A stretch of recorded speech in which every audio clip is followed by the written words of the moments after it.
अनुवाद है वो क्या है, ज्योग्राफी है। और हम ज्योग्राफी शब्द कहाँ से लेकर आए, ग्रीक शब्द से, यानी कि ग्रीक शब्द ज्योग्राफिया है और वहीं से ज्योग्राफी शब्द बना। तो बच्चों जो ज्योग्राफी है उसको हम दो टुकड़ों में तोड़ देते हैं, जैसे कि जियो और ग्राफिया। यहाँ पर हम लिख देते हैं ज्योग्राफी, और ज्योग्राफी किन दो शब्दों से मिलकर बना है, जियो से और ग्राफिया से। जियो का अर्थ क्या होता है, पृथ्वी, और ग्राफिया का अर्थ होता है वर्णन करना, यानी कि पृथ्वी का वर्णन करने वाला जो विषय है वो क्या है, ज्योग्राफी है। लेकिन बच्चों इस पृथ्वी के ऊपर कौन रहता है, मानव रहता है। तो जो भूगोल शब्द है उसकी कंप्लीट परिभाषा क्या है, मानव के निवास के रूप में। यदि हम मानव को हटा देंगे तो पृथ्वी का अध्ययन कौन करेगा। जी हाँ बच्चों, इसलिए हमने क्या शामिल किया कि मानव के निवास के रूप में पृथ्वी का वर्णन करना ही भूगोल है।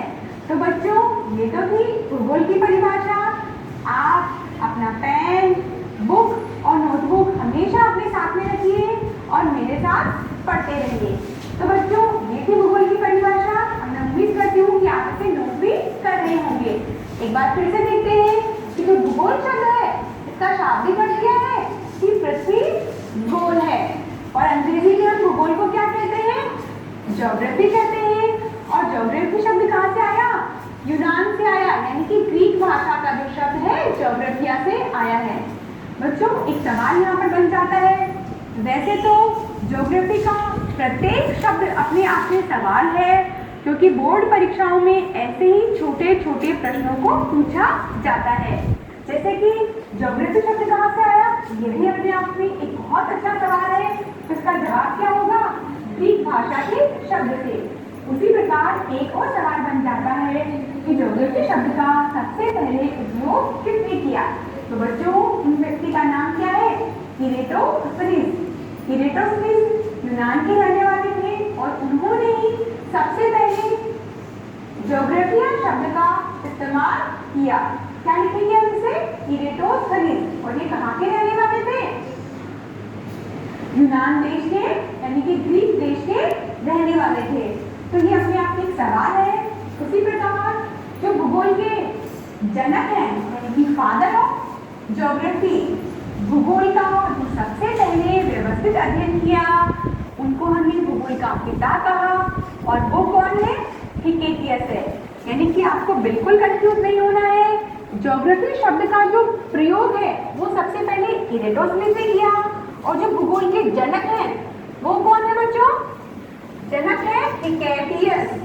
और ये भी अपने आप में सवाल बन जाते हैं, छोटे छोटे सवाल हैं लेकिन आपको याद रखना है।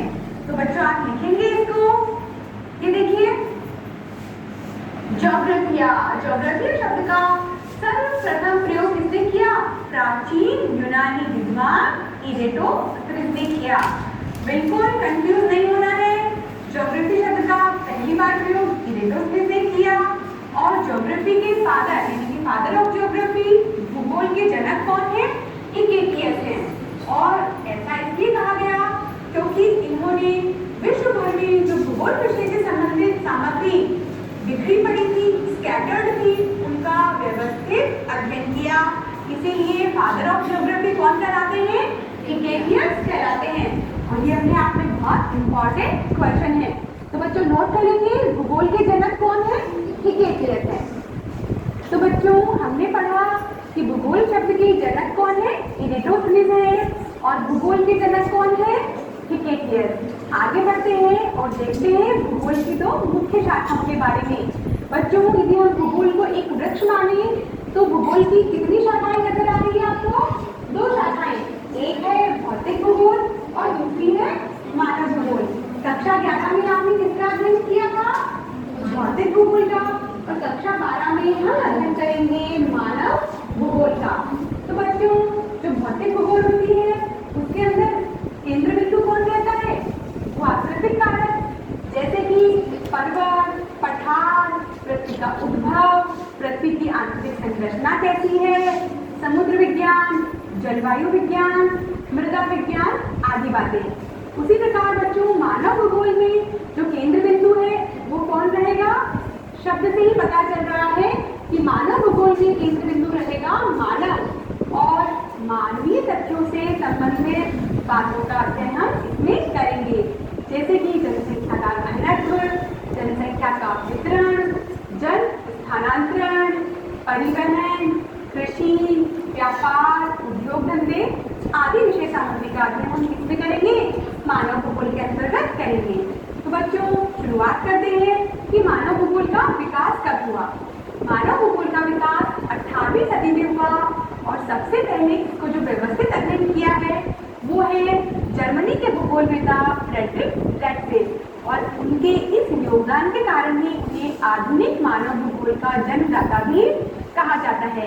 जी हाँ बच्चों, अक्सर परीक्षाओं में पूछा जाता है कि आधुनिक मानव भूगोल का जन्मदाता कौन है, तो आपको याद रखना है वो है फ्रेडरिक ड्रेक्सेल। जो फ्रेडरिक ड्रेक्सेल है वो कहाँ के निवासी है? जर्मनी के निवासी है। उनके देश को भी आपको याद रखना पड़ेगा। तो बच्चों लिखेंगे आप इसे, मानव भूगोल का जो उद्भव है और विकास वो मुख्यतः 18वीं शताब्दी से माना जाता है। और आधुनिक मानव भूगोल के जनक कौन है? फ्रेडरिक ड्रेक्सेल है, जो कौन से देश के निवासी हैं? जर्मनी के निवासी हैं। तो बच्चों इन्होंने अपनी बुक लिखी जिसका नाम क्या है? एंथ्रोपोज्योग्राफी। यदि एग्जाम में आ जाता है कि इन्होंने कौन सी पुस्तक लिखी है, तो आप क्या लिखेंगे कि एंथ्रोपोज्योग्राफी जो नामक पुस्तक है वो इन्होंने लिखी है। इन्होंने अपनी पुस्तक के